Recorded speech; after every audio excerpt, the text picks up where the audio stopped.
E para começar, eu queria contar uma pequena história. Uma vez eu fui pregar sobre casamento, lá no culto, né? Aí eu estava lá estudando sobre casais, sobre conciliação, sobre o amor, mas aquela foi a semana que eu mais briguei com a Cíntia na minha vida. E tudo era assim, tudo era um motivo para a gente brigar. E parece que você já está com alguma briga acumulada de um tempo, e aí qualquer coisa pequena vira uma coisa gigante. E de repente você vê dois adultos, que nem criança, que tudo se pega. Parece menino, né, irmão, que tudo vai se pegando pela casa, você não sabe o que fazer. Dois adultos toda hora se pegando, os dois querendo ficar bem e não conseguem. E eu ia falar de casamento no domingo, aí você pensa, rapaz, a pessoa está num projeto de Deus para a vida dela, servindo ao Senhor.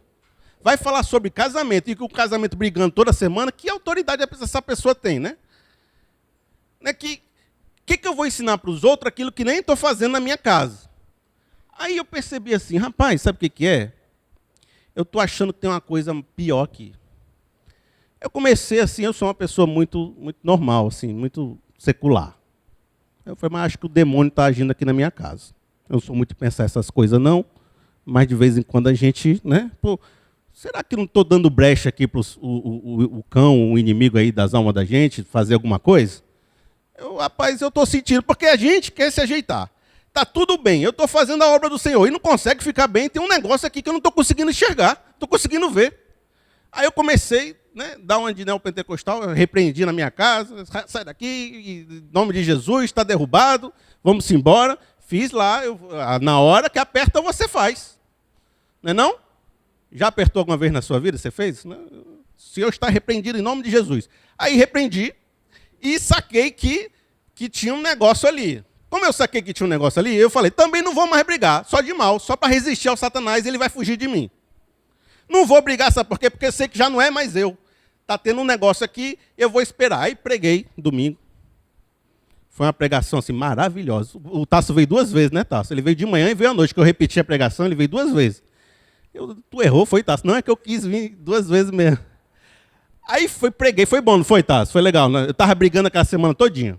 Aí, na segunda, tudo ficou bem de novo. Tudo ficou maravilhoso de novo. Eu falei, tá vendo? Resistir ao diabo, ele fugirá de vós. Aí o Paulo, o que isso tem a ver com o Paulo?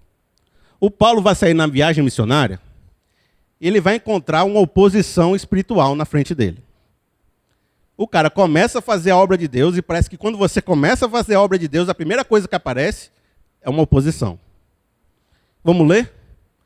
Capítulo 13 de Atos, e finalmente a gente passou do capítulo 13, né? Que a gente está 3 domingos antes do capítulo 13. Vamos lá. Enquanto adorava o Senhor e jejuava, disse o Espírito Santo, separe-me a Barnabé e a Saulo para a obra que eu tenho chamado. Então eles estão aqui ungidos, direcionados, comissionados pelo Espírito Santo. Assim, depois de jejuar e orar, para quem não gosta de dizer que jejuar é coisa do Antigo Testamento, está aqui, ó. Assim, depois de jejuar e orar, pode jejuar, que é coisa do Novo Testamento também. Vamos lá. Jejuar e orar, e puseram-lhe as mãos e o enviaram.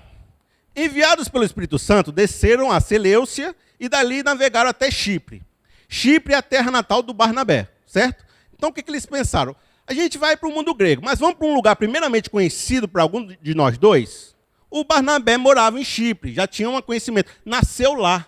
Aí ele pensou, vamos para uma terra conhecida, lá eu conheço um pessoal, a gente tem uma casa onde a gente pode ficar, né? A gente vai para um lugar primeiro que a gente conhece, para depois a gente se arriscar mais longe. Aí foram para Chipre.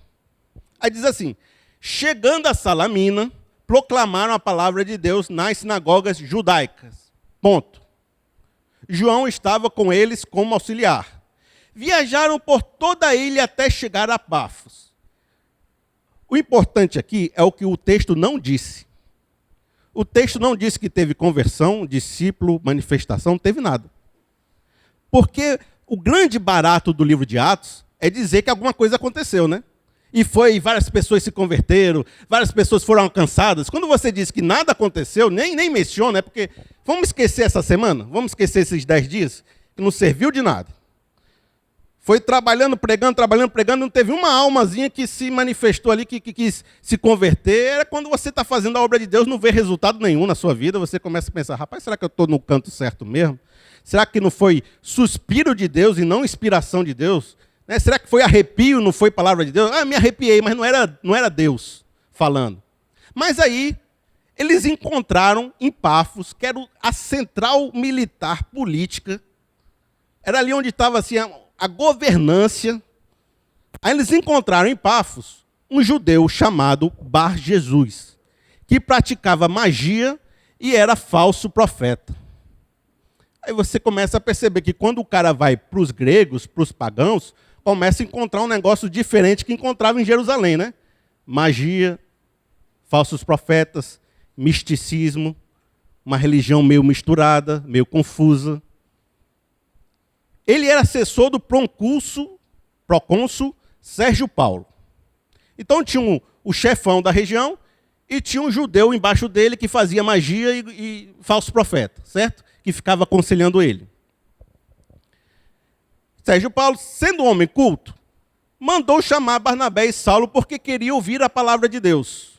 Mas Elimas, o mágico, esse era o significado do seu nome, opôs-se a eles e tentava desviar a fé do procônsul.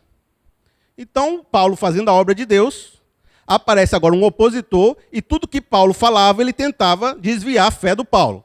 Era assim, Jesus morreu na cruz, que negócio de cruz, aí ficava, né, discutindo. Aí Paulo, olha só o que Paulo fez. No momento, num rompante, cheio do Espírito Santo, olhou firmemente para Elimas e disse, aquele olhar que você vê que está na autoridade, entendeu? Sabe quando é? Que a mãe olha para o menino se gela todinho. Paulo olhou, apontou firmemente e disse, filho do diabo, inimigo de tudo o que é justo, você está cheio de toda espécie de engano e maldade. Quando é que vai parar de perverter os retos caminhos do Senhor? E aqui então Paulo ele deixa de olhar o indivíduo, Bar Jesus, e começa a olhar através do indivíduo, filho do diabo. Paulo começa a perceber uma manifestação que esse homem ele era segundo a eficácia de um espírito mau. Que ele agia segundo a ideia de um príncipe da potestades do ar que operava nos filhos da desobediência. Quem conhece esse versículo? A gente vai falar dele. Então, a primeira coisa que eu quero tirar aqui para você, para a nossa vida, é o seguinte. Pregar o evangelho, levar o evangelho, não é levar uma ideia. Não é levar um conceito legal. Não é levar autoajuda. Não é levar um negócio para você ficar bem com o coração. O evangelho é poder de Deus para a salvação de todo aquele que crê. E a partir do momento que você começa a levar esse poder, ele vai mexer em realidades, em estruturas e vai incomodar potestades e principados. Não é uma ideia, não é um conceito. É uma verdade espiritual que tem poder. Levar o evangelho transforma situações, pessoas e estruturas. Isso, a gente deve aprender isso. E essa área missionária, quem tem mais um pouquinho mais de idade no evangelho, já ouviu falar. É lá nas missões que a maioria dos sinais e manifestações acontece. Você já ouviu falar disso? É lá quando o cara está pregando, naquela região, que o evangelho ainda não entrou, que começa a ter que expulsar demônio. O cara nunca expulsou demônio na vida, passou a vida na igreja, 20 anos na igreja, nunca expulsou um demônio. Aí vai para a viagem missionária, aí se depara num negócio lá que nunca viu, porque está numa área que nunca houve uma manifestação do evangelho ali. A gente tem muitos relatos desses. O próprio Márcia e o Marcos aqui da igreja, que são missionários, eles contam muitas histórias lá de Tauá, de meninos possessos dentro da igreja, de coisas, de opressões, e são missionários da nossa igreja, todo mundo normal, não é ninguém assim meio exagerado, não. Aqui mesmo na comunidade já tivemos alguns casos. É como se você entrasse num mundo que ainda tem uma liberdade de ação de espíritos opositores. Mas não precisa ir muito longe, não. Você sabe que no seu trabalho tem uns caras lá que parecem os demônios também. Você sabe que na sua casa tem uns problemas também muito longe. Né? Não precisa ir muito longe, não. Então, o que eu falar aqui serve para lá e serve para cá. Você sabe que tem aqueles momentos na sua vida que você está numa batalha tremenda que você fala, é o cão fazendo esse negócio na minha vida. Então, não precisa ir muito longe, não. Mas é conhecido no mundo evangélico que as missões são locais de batalha. São locais de... Né, você vai entrar numa batalha espiritual quando você chega lá. Mas vejam, e eu quero trabalhar isso de uma forma mais doutrinária. Para não ficar muito assim. A gente é conhecido, a gente sabe. Mas eu vou trazer na Bíblia isso. Certo? Vou trazer esse conceito amarrado na Bíblia. Por quê? Porque é uma forma da gente ver a história do Paulo e, ao mesmo tempo, pensar sobre o que ele falava e o que ele pensava nas cartas.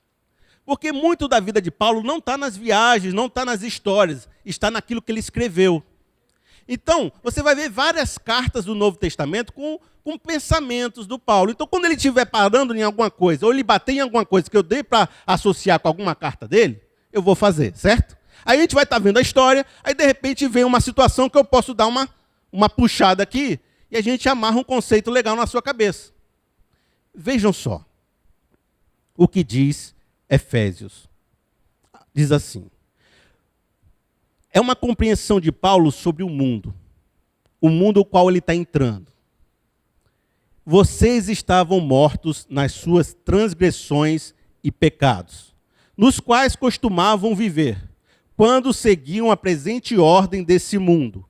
Então havia homens que viviam mortos nos seus pecados, porque andavam na ordem desse mundo. O que é isso? A cultura, o mundo. Primeiro inimigo do homem, o mundo. Certo? O mundo é a cultura em que nós vivemos, que ela é corrompida. E muitos daqueles homens viviam segundo a cultura e a ordem daquele mundo corrompida. E o príncipe do poder do ar. É aquele já adiciona o conteúdo espiritual. Não só há um mundo caído, não só há uma cultura deturpada, mas dentro dela há um espírito chamado de potestades do ar aqui, que tem liberdade de ação sobre essa cultura, e aí as pessoas estão vivendo numa cultura caída, mas também há um principado e uma potestade que está nessa cultura. Segundo o príncipe da potestade do ar, o espírito que agora está atuando nos que vivem na desobediência. Anteriormente, todos vós também viviam entre eles. Ele está falando com crentes que já saíram dessa condição. Satisfazendo as vontades da vossa carne, segundo os desejos e pensamentos. Vejam só nesses versículos você teve os 3 inimigos da fé. O mundo, a cultura, o Satanás, a potestade do ar, e os desejos da vossa carne, que é a nossa cobiça interior, a nossa carne. O espírito milita contra a carne e a carne contra o espírito. A nossa carne. Então, quando você chega numa região que está totalmente entregue ao paganismo, eles estão vivendo essas 3 esferas e entre elas está uma esfera espiritual. Aí, a gente vai voltar agora para o chamado do Paulo, certo? Esse cenário já existe. Mas Paulo foi chamado para quê? Ele está entrando agora nesse cenário. Qual foi a missão do Paulo? Olha só. Eu o envio, Jesus falando para Paulo, aos gentios, para abrir-lhes os olhos e convertê-los das trevas para a luz, e do poder de Satanás para Deus, a fim de que recebam o perdão dos pecados, a herança entre os que são santificados em mim. Vocês perceberam, havia um mundo tomado, Deus chamou Paulo para que ele fosse lá e convertesse o pessoal das trevas para a luz. Do poder de Satanás, ele vai agora lá pegar o pessoal que está sobre o poder de Satanás e vai levar para o reino de Deus. Entendeu? É quase o Moisés do Novo Testamento. Porque o Moisés ele ia para o Egito, pegar um povo que estava sobre o poder do faraó e tirar de lá e levar para a terra prometida. Não é isso? Então Paulo vai entrar no Egito, no Novo Egito, que é os gentios, vai tirar o povo que está lá, que é o povo escolhido, né? O povo de Deus, e vai levar para o reino, para a terra prometida. E é isso que acontece no versículo de Colossenses 1,13. Diz assim, pois ele, Jesus, nos resgatou do domínio das trevas e nos transportou para o reino do seu Filho amado, em quem temos a redenção, a saber, o perdão dos pecados. Entenderam? Consegui ser claro? Consegui formar um cenário na cabeça de vocês? Então essa doutrina estava muito clara para o Paulo. Eu estou entrando num território complicado, que tem uma dominância espiritual, e eu vou lá para resgatar o povo de Deus que tem lá e levá-lo para o reino do Filho do seu amor. E eu te pergunto, você tem feito isso? Você tem pensado no evangelismo dessa forma? Ou você pensa em falar de Jesus é uma coisa que a igreja põe para você fazer? Ah, é porque a igreja tem assim aquelas estratégias de falar de Jesus. Aí você pensa que é uma atividade da igreja. Como é que você vê a questão de falar de Jesus para outras pessoas? Porque eu já falei com pessoas que dizem assim, é porque eu não quero impor o evangelho para outra pessoa, porque eu creio, mas o outro crê no que ele quer. É sempre numa posição de, deixa isso para lá. O importante é que a gente creu, mas o que os outros creem não tem nada a ver, não. Mas o Espírito Santo não levou Paulo para falar com o pessoal, é porque ele achava isso relevante e importante.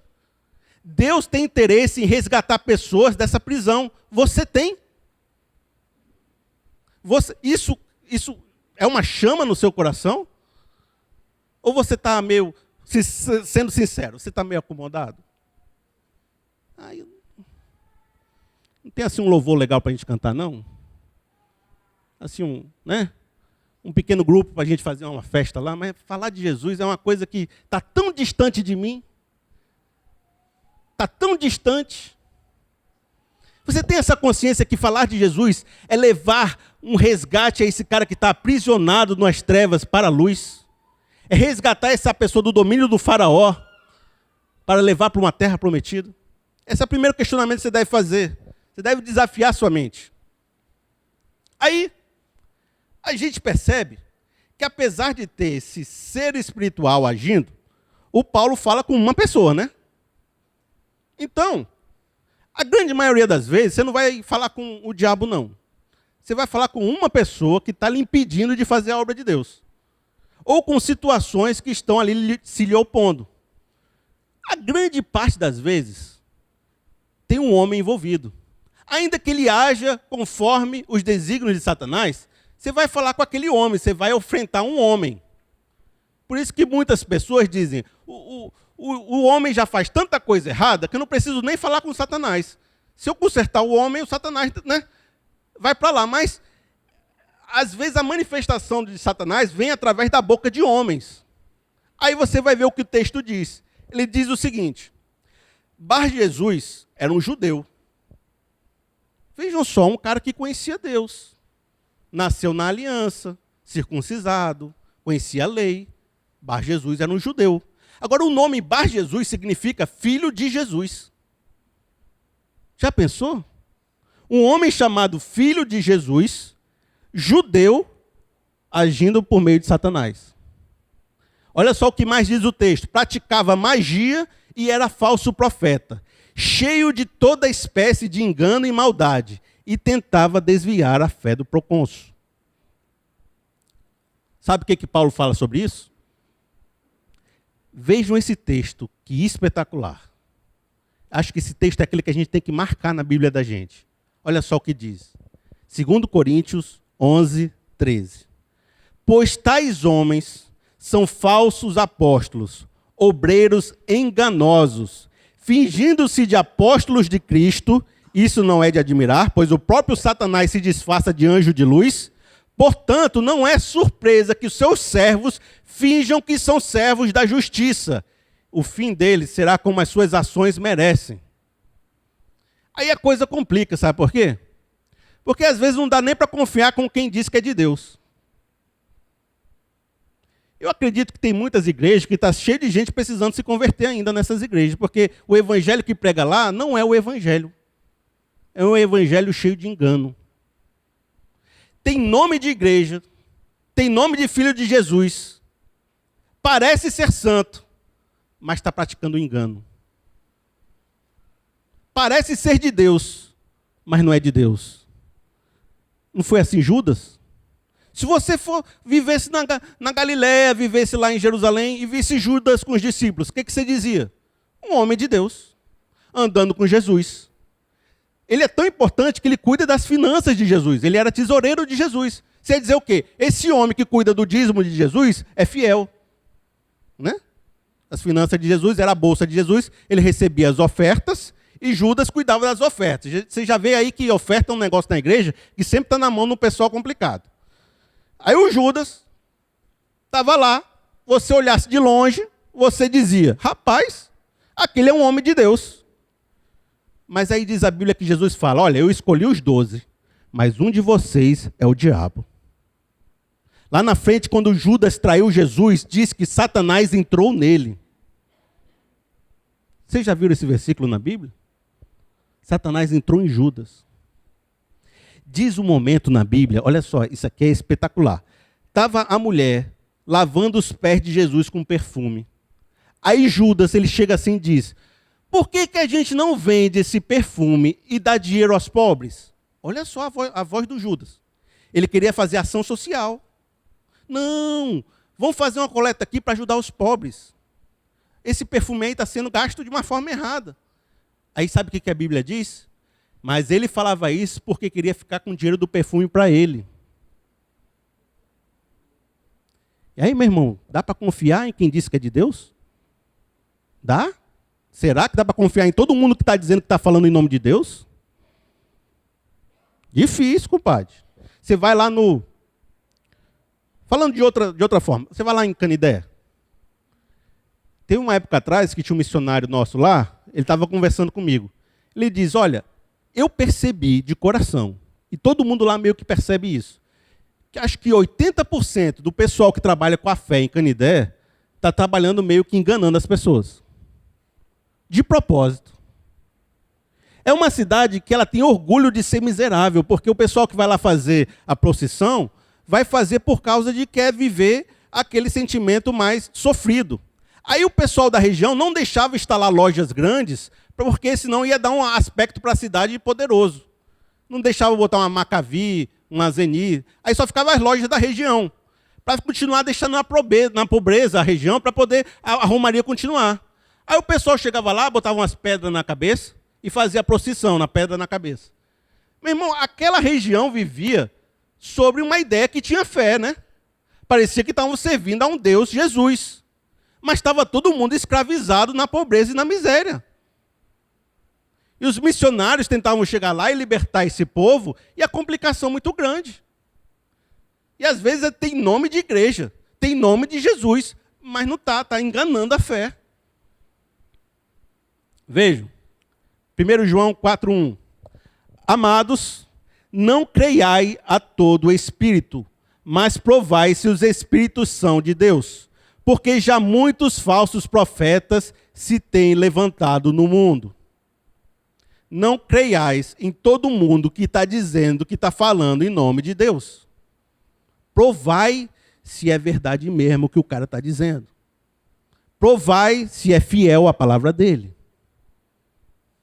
Mas, e aqui é que eu vou pegar no pé da galera. Mas, existe algo mais profundo aqui. Eu vou trazer um outro versículo que agora eu vou trabalhar um outro lado. Olha só. 2 Timóteo 4:3. Pois virá o tempo em que não suportarão a sã doutrina, pelo contrário, sentindo coceira nos ouvidos, segundo seus próprios desejos, juntarão mestres para si. E aqui é o oposto. Não é o líder falso profeta que está fazendo o negócio, não. Sabe o que é? É o povo. O povo quer ouvir de prosperidade. O povo quer ouvir de vida fácil. O povo quer a igreja Lexotan. Quer a igreja que você vem para ficar bem, passa uma semana, fica mal, vai no outro domingo para ficar bem, passa uma semana, fica mal. A igreja do feel good, se sentir bem. Eu vou lá para me sentir bem, depois eu fico mal. É tipo uma droga. A pessoa fica viciada em receber oração. Entendeu? Nunca está bem. Só está bem quando vai para a igreja. Aí a pessoa fica buscando aqueles profetas que dizem o que ela quer ouvir. Eles ajuntam para si mestres que falam segundo o seu desejo. Aí eu fico pensando, a pessoa diz assim, rapaz, aquele cara está falando umas abobrinhas muito grandes. Se você ler a Bíblia, você vê que ele está errando. Esse povo todo que segue ele, não consegue ler a Bíblia não? Eu digo, meu irmão, o povo lá sabe o que ele está dizendo e gosta. E é isso mesmo que eles querem. E se você dizer que na Bíblia está diferente, eles não estão nem aí, porque eles estão juntando para si mestres segundo o desejo do seu coração. E aí, meu irmão, onde está o seu coração? Porque pode ser que você esteja ouvindo falsos profetas por causa de uma falha do seu coração. Pode ser que as falsas profecias estejam doces no seu ouvido porque seu coração está afim de ouvi-las. E não só porque tem falsos profetas que são malignos e fazem enganação. Mas como está teu coração? Porque você dá uma brecha, você vai embora mesmo. Daqui a pouco está dando casa, está dando carro, está dando dinheiro, está dando tudo, por causa de uma profecia. E aí? Prove seu coração. Você pode estar com coceiras no ouvido. E aí o que aconteceu? Porque a gente parou no meio do tempo, né? Estava lá Paulo, começou a viagem missionária, parecia que não tinha muito resultado. Aí, de repente, ele chega, vê uma pessoa interessada, a única pessoa da Creta, né? Que resolveu ouvir a palavra de Deus e era um líder. Aí Paulo chegou, agora, Barnabé, é agora. A gente vai conseguir, um vai se virar discípulo aqui, pelo menos um vai valer a pena. Aí ele chegou lá, apareceu o opositor, começou a brigar com ele, aí ele sentou uma palavra assim, você é filho do diabo, enganador, injusto, não sei o quê. Aí soltou a maldição lá em cima do cara. Pá! O que aconteceu? Versículo 11, Atos 13, 11. Saibam agora que a mão do Senhor está contra você. Isso é Paulo falando. E você ficará cego e incapaz de ver a luz do sol durante algum tempo. Imediatamente vieram sobre ele névoa e escuridão, e ele, tateando, procurava quem o guiasse pela mão. O procônsul, vendo o que havia acontecido, creu profundamente impressionado com o ensino do Senhor. E aí veio a primeira conversão da viagem missionária. E a primeira coisa que eu quero revelar aqui por esse texto é que se o Espírito Santo te chamou para essa obra, se o Espírito Santo te colocou nessa direção, e ele sabe que você vai enfrentar oposição, há um poder vindo dele capaz de vencer qualquer oposição que você receba. Porque ele não vai te chamar para uma obra para você perder. Ele não vai te chamar para uma obra para te deixar sozinho. Ele vai te chamar e vai te dar poder espiritual para vencer as forças do mal. Aliás, as forças do mal foram vencidas na cruz. Diz que foi na cruz que Cristo despojou os principados e potestades. E despojar significa derrubou as armas dele. Hoje, a maior ferramenta do inimigo é o engano. E é a mentira. Aí diz, você vai ficar cego. E fez uma grande manifestação ali. E a primeira coisa que eu percebo no Paulo também é que ele tinha um dom chamado de discernimento. O dom do discernimento, ele consegue discernir o coração das pessoas. Porque muitas vezes vem aquela pessoa que está com um sorriso no rosto, mas as intenções são más.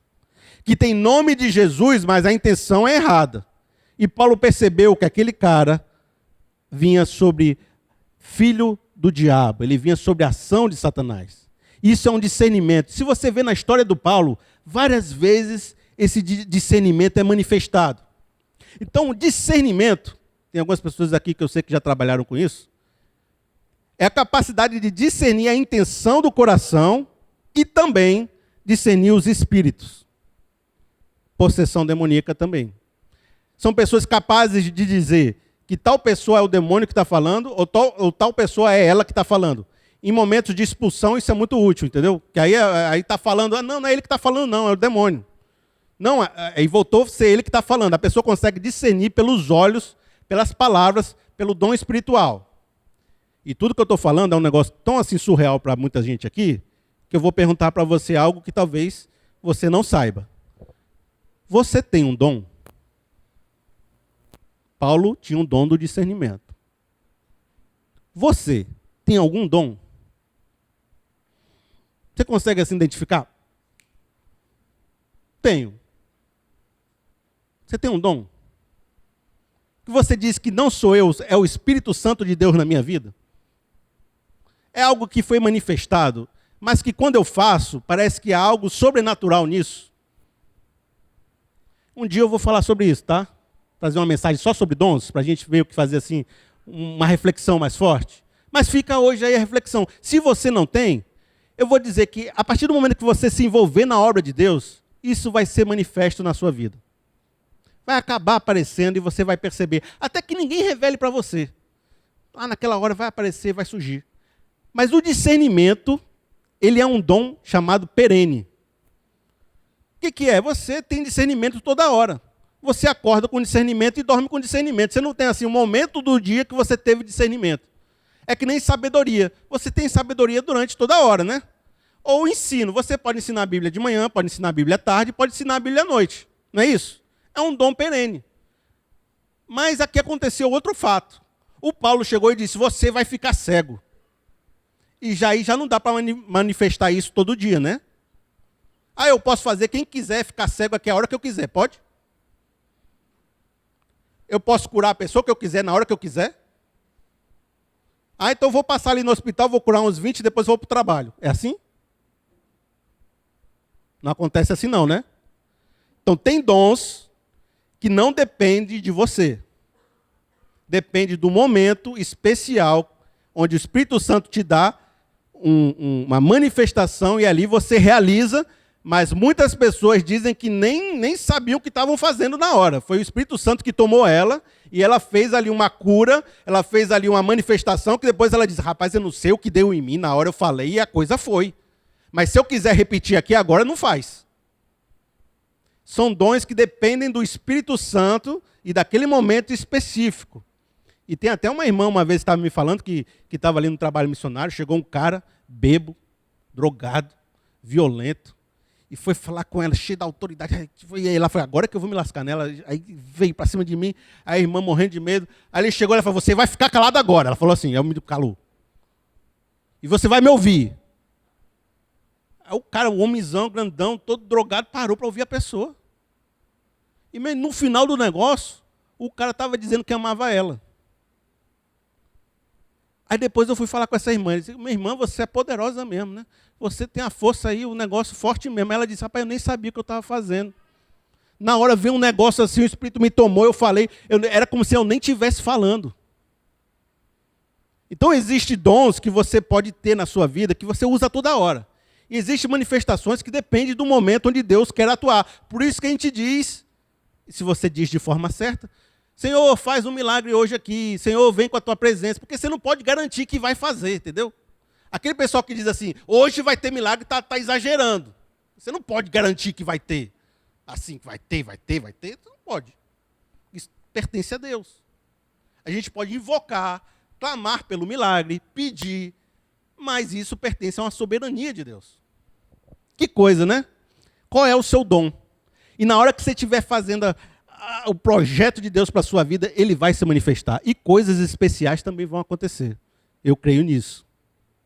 E aí, para a gente terminar, e vocês da banda já podem vir vindo, eu tenho só uma palavra curta para a gente hoje. Você é um pequeno Moisés. Onde você está? Você é um pequeno Moisés. Igual Paulo foi um grande Moisés, você é um pequeno Moisés. Existe um meio que você está lá. Há pessoas que precisam ser libertadas. Há povo de Deus no meio da tua vivência. E você é o Moisés indicado e enviado lá para resgatar o povo de Deus para o reino do Filho do seu amor. Você é a pessoa que pode, mais do que ninguém, ser o maior missionário do seu trabalho, da sua escola, da sua casa, e libertar aquele povo que está vivendo sobre os seus próprios corações e desejos, debaixo de uma potestade do ar, segundo o curso desse mundo, e levá-los para uma realização de libertação de pecados para o reino do Filho de Deus. Eu invoco agora que você saia do seu comodismo. Você que não tem falado de Jesus. Você que não tem se preocupado com as outras almas. Você que não quer levar esse amor de Deus que você conheceu para o outro. Eu invoco agora que você essa semana, desafio, pelo menos uma pessoa você fale de Jesus. Uma pessoa. É possível? É possível. Uma pessoa. É um desafio pequeno. Uma pessoa você vai pedir a Deus, Senhor, eu quero uma iluminação, que quando eu estiver vivendo minha semana, você dizer assim, fulano, aquela ali, senta ali. Aí você vai lá sentar e você vai dizer, olha, eu vim aqui trazer uma palavra de Deus para você. Ele te ama, ele quer ter um relacionamento de intimidade com a sua vida. Eu conheci um Jesus maravilhoso e eu queria compartilhar com você. Uma pessoa. Não vai ser qualquer uma, não. Você vai pegar uma pessoa no ônibus qualquer, nem quer te ouvir, não é isso, não. Você vai orar, Deus, me mostra quem é que você quer que eu fale. Me mostra. Aí, quando você estiver vivendo sua vida, vai dar assim, né? É isso, é essa pessoa. Ouvi, entendi, Deus. Agora deixa eu dar uma oportunidade aqui que também não dá para chegar assim toda hora. Peraí, deixa eu ver. Aí você vai, sentiu que dá pé, você fala com ela. Vamos fazer um exercício? Às vezes a gente faz mal feito, mas vai aprendendo fazendo. Aí com o tempo a gente está falando para todo mundo. Você fala para todo mundo, daqui a pouco você se torna uma pessoa multiplicadora do reino de Deus, resgatando pessoas do domínio da potestade do ar. A gente vai cantar uma música agora, muito legal, muito bacana. É uma música que muitos de vocês conhecem. Ela diz assim, declaramos que aqui reina a glória do Senhor. Essa música diz o seguinte, aqui ó, não tem negócio de Satanás, não tem negócio de demônio. Aqui a gente profetiza salvação, transformação e reino de Deus. Essa música é uma proclamação que não vai ter autoridade espiritual na sua vida maligna nenhuma. Que quem está sobre a sua vida é o Espírito de Deus. Você foi resgatado do domínio das trevas e levado para o reino do Filho do seu amor. E agora a autoridade que está sobre a sua vida é a autoridade de Jesus Cristo. E Ele é a autoridade por cima de todo o principado, de toda a potestade, de todo nome que se nomeia acima do céu, na terra e embaixo da terra. O nome de Jesus, todo joelho se dobrará. Vamos cantar essa música não como uma música que a gente canta, mas como uma profecia que a gente fala. Certo? Beleza, pessoal? Vamos ficar de pé para cantar legal?